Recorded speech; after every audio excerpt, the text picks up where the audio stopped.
చెప్పట్లేదు, ఎందుకంటే మీరు మీ మధ్య ఏమైతే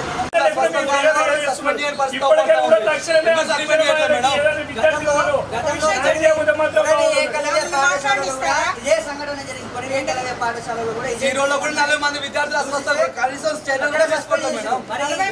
అవును మేడం, 38 మంది గవర్నమెంట్ హాస్పిటల్ ఉన్నారు మేడం. కరోనా కాదు మేడం, ఫుడ్ పాయిజన్ వల్ల వచ్చారు మీరు.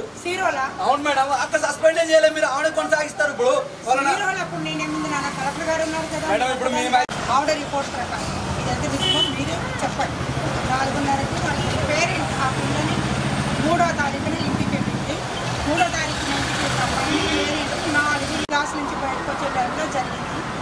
అది అటు ఇటు కాని టైం, క్లాస్ నుంచి టీచర్లందరూ బయటకు వచ్చేసారు. వీళ్ళు కూడా పిల్లలు గ్రౌండ్కి వస్తున్న టైంలో జరిగింది. ఇమీడియట్గా కింద ఉన్న పీటీ టీచర్లందరూ చూసారు. ఇమీడియట్గా రెస్పాండ్ అయ్యి ఇక్కడ మహబాద్ హాస్పిటల్కి తీసుకొచ్చారు.